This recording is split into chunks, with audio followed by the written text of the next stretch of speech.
Me acaba de llegar un parte sobre el asesinato de un mayor de la Fuerza Aérea, un tal Adolfo Valis, interventor de la Cantábrica. Este hecho muestra la puja entre distintos intereses económicos. La Cantábrica es una de las 5 mayores empresas con mayoría accionaria estatal. La decisión de la entrega fue por orden de Martínez de Hoz, mayor accionista argentino de Acindar y actual ministro de Economía.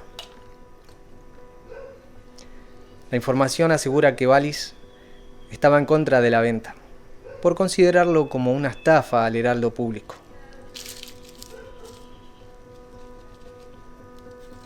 Y lo liquidaron.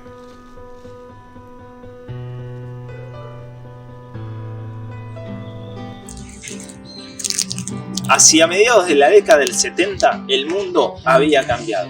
La manera en la que se producían los bienes no era la misma. Se fueron reemplazando las fábricas de manufactura por la gran industria. ¿Qué quiere decir esto? Que todas nuestras relaciones sociales se fueron afectando. La manera en la cual nos relacionábamos fue cambiando paso a paso, casi sin darnos cuenta.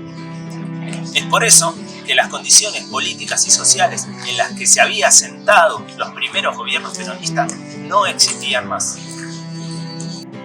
Para comprender lo genocida y sangriento de la última dictadura militar, tenemos que concentrarnos en los hechos ocurridos entre junio y julio de 1975 y en un ministro de Economía, Celestino Rodrigo. Por eso, adentrémonos en lo que se va a conocer como el Rodrigazo. El Rodrigazo fue el intento fallido de la imposición de un nuevo modelo económico basado en el cambio de la matriz productiva del país, el capital transnacional, la acumulación rentística, financiera y el endeudamiento. Entre el 76 y el 77, ya en dictadura, el FMI había solicitado una serie de medidas que pondrían al país otra vez al servicio de la banca extranjera. Se solicitó la eliminación de aranceles de importación y la liberación del control de movimiento de capitales, mieles que endulzan históricamente a la oligarquía. Durante la última dictadura cívico-militar, 1976 a 1983, la deuda trepó hasta los 45.000 millones de dólares, un 364%, con lo cual se pasó de tener una deuda externa de $600 por habitante en 1977 a una deuda per cápita de $1.500 al finalizar 1982. La reducción del salario llegó al 40%, la desocupación llegó al 9% y la inflación anual al 400%. En estas jornadas el movimiento obrero salió a jugar de frente. Organizado en comisiones internas y cuerpos de delegados, se realizaron un sinfín de tomas de fábricas y de movilizaciones, las cuales culminarían con una huelga general que lograba la caída del ministro de Economía, Celestino Rodrigo, y con él se va también un oscuro ministro de Bienestar Social, José López Rega.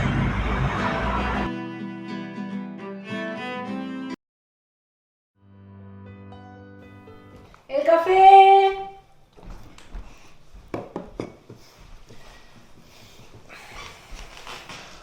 ¿Celebramos? ¿Y sí? Estuviste hasta las 3 de la mañana.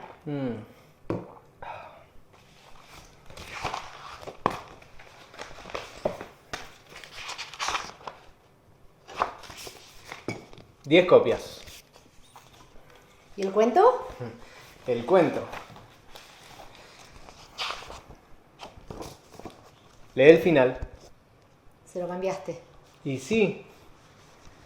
Les ganamos, negra. Les ganamos. Siempre. como Vicky.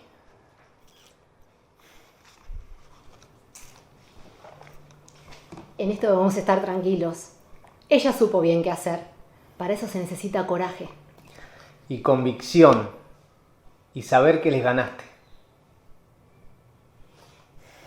¿Vamos? Son las 12. Tenemos que tomar el tren. Vamos. Me voy a cambiar.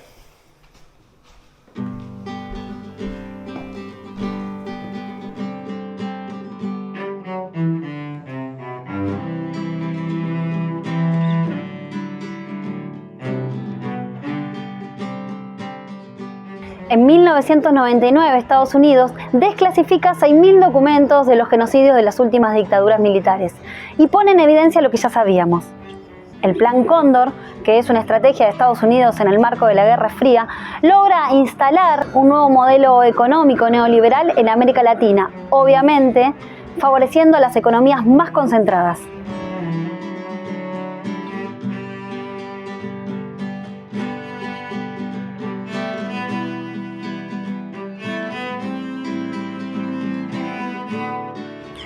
Pero ¿por qué Estados Unidos quiere intervenir en tantos países? ¿Qué es? ¿Porque tiene el gen del mal? ¿O porque quiere el poder de todo el mundo? ¿O es porque en varios países se empieza a desarrollar y se empieza a poner en duda este sistema en base al consumo y a la competencia? En varios países se empieza a desarrollar un sistema de vida mucho más acorde a la cooperación y la solidaridad. El triunfo de la Unión Soviética contra el nazismo, los países que se alinean a la Unión Soviética, el triunfo de Vietnam, los pueblos que se levantan en Arabia y en África.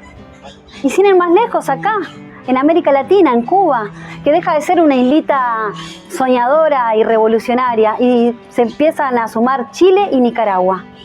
Pero, ¿qué habría pasado si el peronismo seguía avanzando?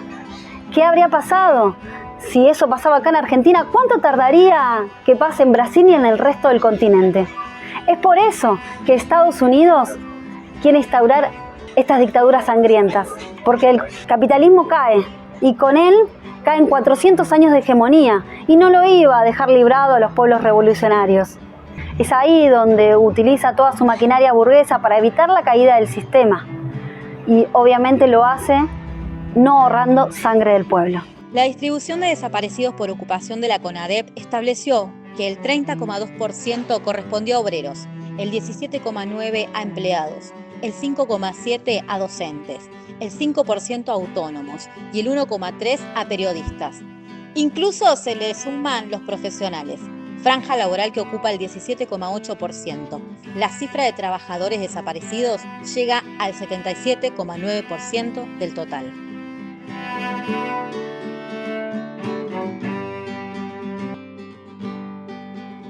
¿Qué mundo querían construir los compañeros? ¿Qué mundo estaban construyendo? ¿Qué mundo tenemos que construir? Si solo vemos este momento de la historia como un momento aislado en la pelea global de los pueblos, vamos a caer en el error que nos lleva muchos de los cómplices de la dictadura cívico-militar. Finalizada la misma, muchos de los que estuvieron implicados salieron a rasgarse las vestiduras sobre la criminalidad en la forma. De hecho, grupos económicos beneficiados por sus relaciones con el Estado en el periodo de terror tuvieron participación democrática en la vida política posterior al 83. El grupo Clarín saca especiales en sus diarios sobre los derechos humanos cuando fueron ellos también partícipes de esos delitos. Hagamos el ejercicio de pensar en esos compañeros que hoy no están. ¿Qué querrían que estemos discutiendo? ¿Solamente el cómo o también el por qué se peleaba? ¿Lo sangriento de los crímenes o lo político de la pelea? Pero sabemos que una batalla no es la guerra. Entonces tenemos que preguntarnos, ¿fuimos derrotados? ¿Es verdad que no se logró en ese momento el objetivo mundial que se planteaban los pueblos? Pero ahora, no haber podido, ¿quiere decir que el capitalismo triunfó?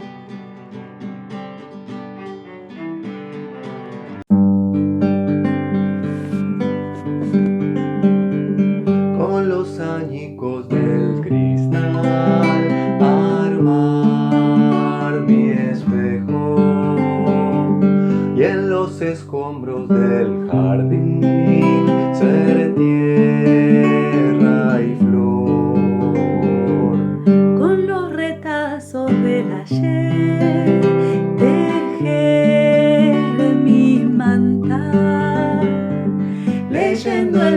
mapa de mi piel, oír tu voz, y al sembrar tu luz, renazco en tu milagro, y en el viento sur, soplando vida al barro, sé quién soy.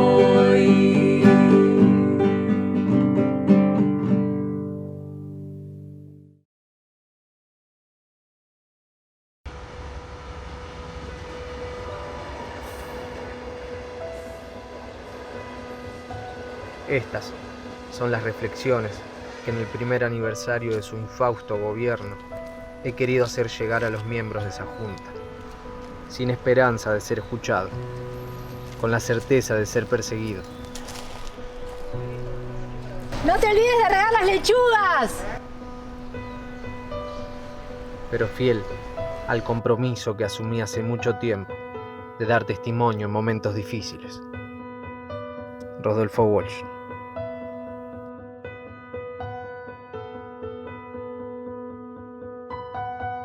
Más de 300 años de pelea para que los pueblos sean cada vez más solidarios.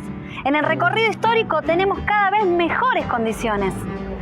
No haber podido en ese momento no quiere decir que ahora no estemos pudiendo o que no tengamos la tarea histórica de continuar con esa pelea. La obligación política de levantar las banderas y de llevarlas como estandarte a la victoria. Porque ¿sabes una cosa?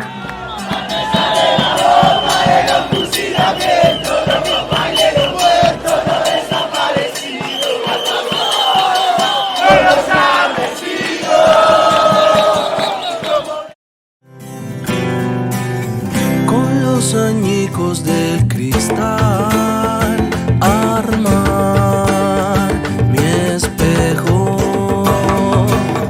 y en los escombros del jardín ser tierra y flor. Con los retazos del ayer tejer mi mata, leyendo el mapa de mi piel, oír tu voz, y al sembrar tu luz, renazco en tu milagro, y en el viento sur, soplando vida al barro, sé quién soy. Soy todos los pasos valientes de mis abuelas. Su latir furioso que dio vueltas la tierra, partió los muros y estalló el silencio hasta vencerlo entero. Soy todos los pájaros de humo tejidos en su aire, nacidos para buscarme. Soy la terquedad de mis abuelos, su semilla sedienta y justa, la profecía imposible de sus libros y el mar lejano de su niñez. Soy los ojos de mi madre, el fuego de su sangre, el eco de su esperanza.